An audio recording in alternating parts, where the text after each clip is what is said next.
Au numéro 13, on cherche la règle de chacune des suites qui sont données dans les tables de valeurs que vous voyez.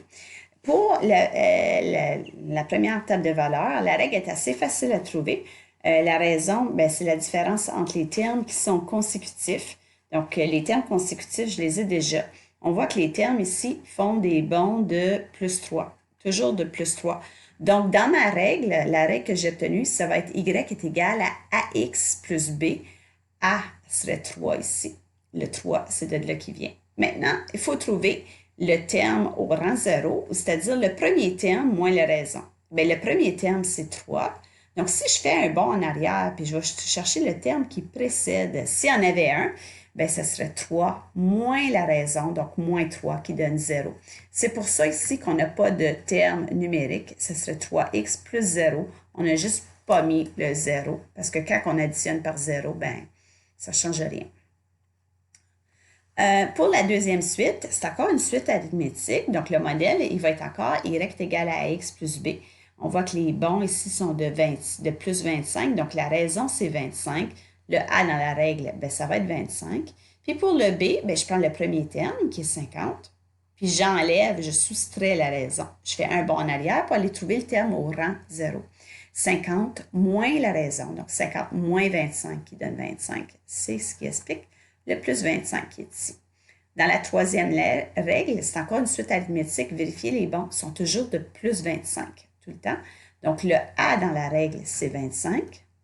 Et le terme au rang 0, donc si je fais un bond en arrière, je vais faire le premier terme qui est 10, moins 25 qui va donner mon moins 15 qui est juste là. Dans la suite, la quatrième suite qui est là, la raison est assez facile à trouver. Les bons sont de moins 2. Vous voyez, c'est des termes consécutifs. Ici, c'est le 20e terme, c'est 30. Le 21e terme, c'est 28. Donc là, ici, vu qu'on ne connaît ni le terme au rang 1, ni le terme au rang 0, on travaille avec la deuxième méthode de trouver B. C'est la méthode plus longue. Ce qu'on fait, c'est qu'on écrit la règle complète. Donc, on a trouvé que le A dans la règle, c'était moins 2.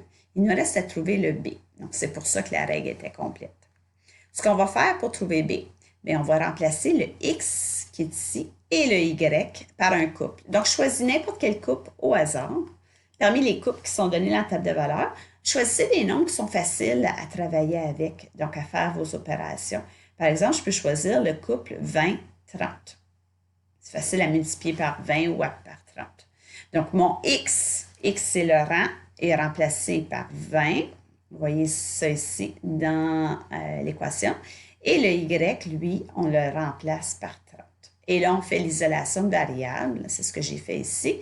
Et j'obtiens que B vaut 70. Donc, je termine en disant que la règle, ça va être Y est égal à moins 2X plus 70. Vous pouvez également vérifier la règle en prenant un couple dans votre table de valeurs, en remplaçant X par cette valeur-là. Par exemple, si je remplace X par 22, ça devrait me donner 26 pour Y. Vous pouvez l'essayer.